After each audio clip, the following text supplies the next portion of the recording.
விழாக்கள் நடந்திருக்கு. ஆனால் இந்த மேடை நான் ரொம்ப ஸ்பெஷலாக பார்க்குறேன். எப்படின்னா, ஒவ்வொரு முறையும் பேசும்போது பேசுவோம், வாழ்க்கையின் கடைசி காலகட்டத்தில் நம்ம பண்ண படங்களெல்லாம் எடுத்து பார்த்தா அதில் ஒரு 10 படம் இருக்கணும் அப்படின்னு ஆசைப்படுவோம். அப்படி நான் நினைக்கிற படங்களை எனக்கு கொடுத்த இயக்குநர்கள் சாட்டை மறக்கவே முடியாது. என் வாழ்க்கையை புரட்டி போட்ட ஒரு திரைப்படம்.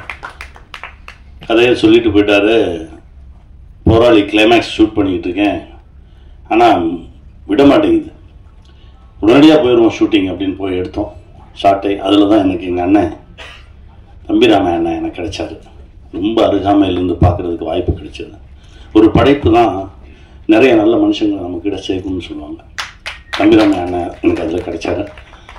அதற்கு பிறகு இங்கேருந்து ஆரம்பிக்கும் தலைக்கூத்தல்.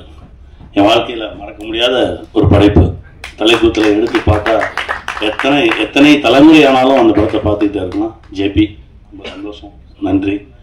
கார்மேனி செல்வம்னு ஒரு படம் இப்போ பண்ணிகிட்டு இருக்கோம். அதோட இயக்குனர் கார்த்திக் வந்திருக்காரு. அதுவும் ஒரு மறக்க முடியாத ஒரு படைப்பாக இருக்கும். பாருங்க கார்த்திக், எங்கள் அண்ணனை பற்றி நான் சொல்லிக்கிட்டே இருக்கணும். ஏன்னா அது வரைக்கும் அத்தனை படைப்புகள் வந்திருக்கு, இன்னும் வரும். எழுதும் போதெல்லாம் எங்கள் அண்ணன் இருப்பார். அந்த சக்தி எனக்கு இறைவன் கொடுத்துக்கிட்டே இருக்கணும், எங்கள் அண்ணனோட பயணிச்சுக்கிட்டே இருக்கணும்னு நான் கேட்டுக்கிறேன். நன்றிண்ணே. மணிமாறன் சார் சங்க தலைவன் அப்படின்னு ஒரு படம் பண்ணோம். அதாவது இப்போ கூட 18வது மாநில மாநாடு எனக்கு ஒரு அழைப்பு விட்டுருந்தாங்க. அங்கே போகும்போது பார்த்தா நம்ம சங்கத்தலைவன் போஸ்டர் தான் இருந்தது. எங்கே போனாலும் அந்த பொது உடைமை பேசும்போது நம்ம நிற்கிறோம் சார், அந்த படைப்பை மறக்கவே முடியாது சார். அப்படி ஒரு படைப்பு கொடுத்தீங்க.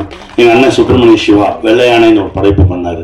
அதாவது விவசாயி சார்ந்த ஒரு திரைப்படத்தை, அப்படி ஒரு திரைப்படத்தை பார்க்கவே முடியாது. அந்த மாதிரி ஒரு அற்புதமான ஒரு படைப்பு.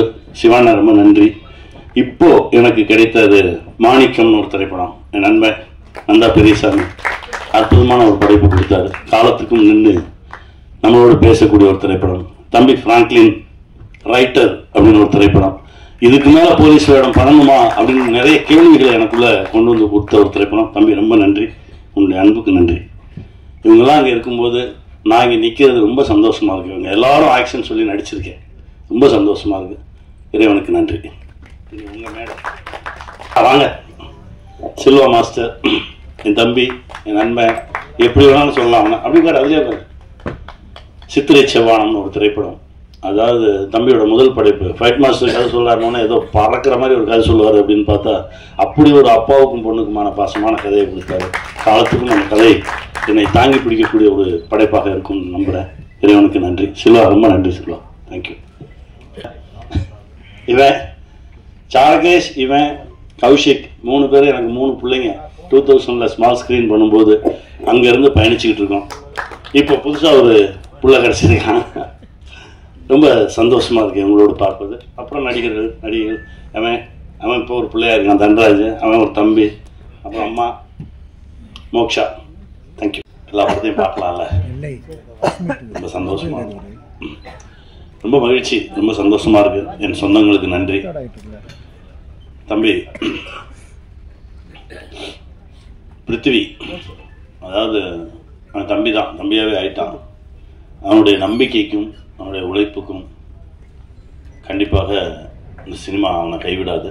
நல்லா இருக்க, வாழ்த்துக்கள். தன்ராஜ் போகிற போக்கில் 1.5 நிமிஷத்தில் கதை சொன்னான். அந்த கதையை கேரளாலேருந்து இறங்கி நான் ஷாட்டுக்கு போகிற கேப்பில் அண்ணா அப்போ கதைண்ணா கேளனான்னு சொல்லி, ஏன்னா எப்போவுமே நான் தீபக் மாதிரி தான். என்னன்னா 2014 நிமிர்ந்துகள் ஷூட்டிங்கில் அவனை மீட் பண்ணுறேன். நிமிர்ந்துகள் ஷூட்டிங்கில் ஜெண்டாபாய் கேபிராஜன் தெலுங்கு வெர்ஷனில் நடிக்கிறான். எப்போவுமே அவன் தனியாக போய் உட்காந்துக்கிறது, சேர் போட்டு உட்காந்து அப்படிலாம் இல்லை. ஷார்ட் முடிஞ்சோன்னே வந்து கேமரா பின்னாடி நிற்பான், மானிட்டர் பார்ப்பான், ஏதோ ஒன்று போய் எடுத்து வைப்பான், போவான் வருவான், இப்படியே இருப்பான். அவன் மேலே ஒரு தனி கவனம் வந்தது, ஒரு ஈர்ப்பு வந்தது. அவனோட பேச ஆரம்பித்தேன், பழக ஆரம்பித்தேன். அதுக்கப்புறம் பார்த்தா அந்த பழக்கம் அப்பப்போ தொடர்ந்துக்கிட்டே இருக்கும். ஏன்னா யாரையா கூப்பிட்டு வருவான், இவனும் அப்படி தான் செய்வான். யாரையா கூப்பிட்டு வந்து அவனுக்குன்னு கேட்க மாட்டான், அந்த அவனை கூப்பிட்டு வந்து காட்டுவான். ஆனால் இவன் நல்லா நடிப்பானே, ஆனால் அவன் படத்தில் என்ன காஸ்டிங் சொல்லி எனக்கு அந்த லிஸ்ட்டு மட்டும் கூட. நிறையா குட்டி நடிகர்கள் இருக்காங்க, ரொம்ப கஷ்டப்பட்டுட்டு இருக்காங்க.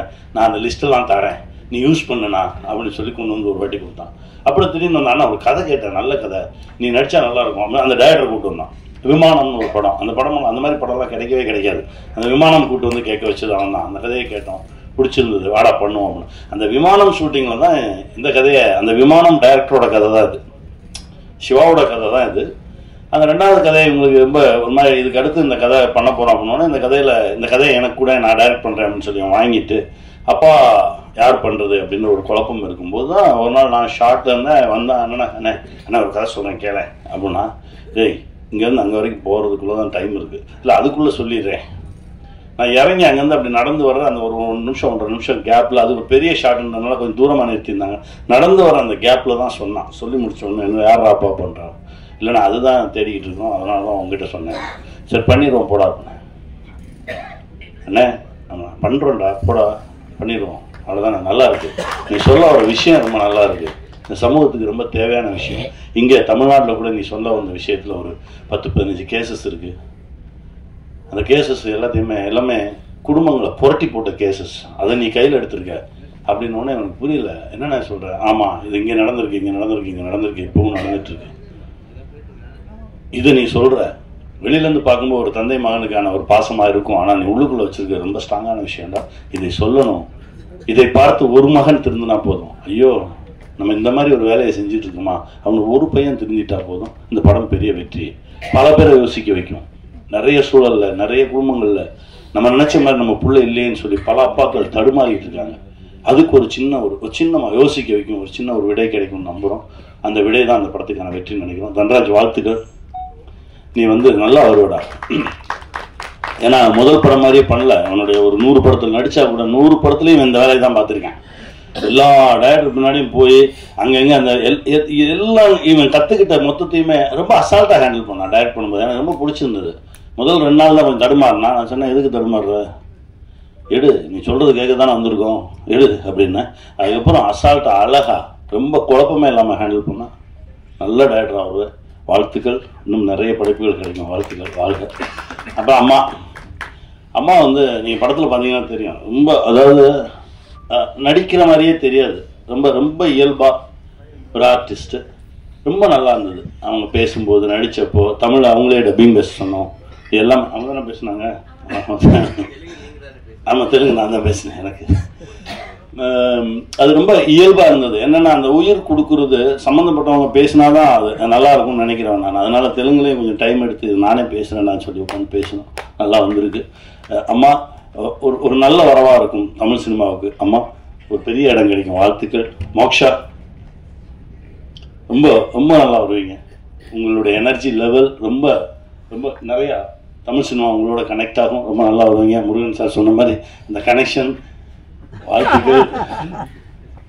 அதாவது நல்ல எண்ணம், நன்மை சொன்ன மாதிரி நல்ல எண்ணம் இருந்தால் போதும், அது இருக்கு நம்ம கிட்ட. நல்ல மனசு இருந்தால் போதும். எங்கள் அண்ணன் சிவா சொன்ன மாதிரி, ஐயோ ஒரு இடத்துல அடிக்கிறானுன்னா நம்ம போய் திருப்பி அவனை அடித்து அவங்க காப்பாற்றணுன்ற எண்ணம் இல்லை. ஐயோ அந்த நிகழ்வு நடக்காமல் இருந்தால் போதுமே அப்படின்ற ஒரு எண்ணம் இருக்குது பாருங்களேன். அந்த எண்ணமே அவனை மாற்றும்.